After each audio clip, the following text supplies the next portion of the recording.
คนที่หาร้านในธรรมชาติจะตาย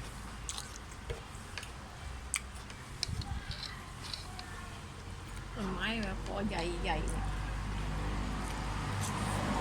มาตั้งปีแล้วมั้งเนี่ยติดมากก็เลย ปลูกสังขยายมันดีเลย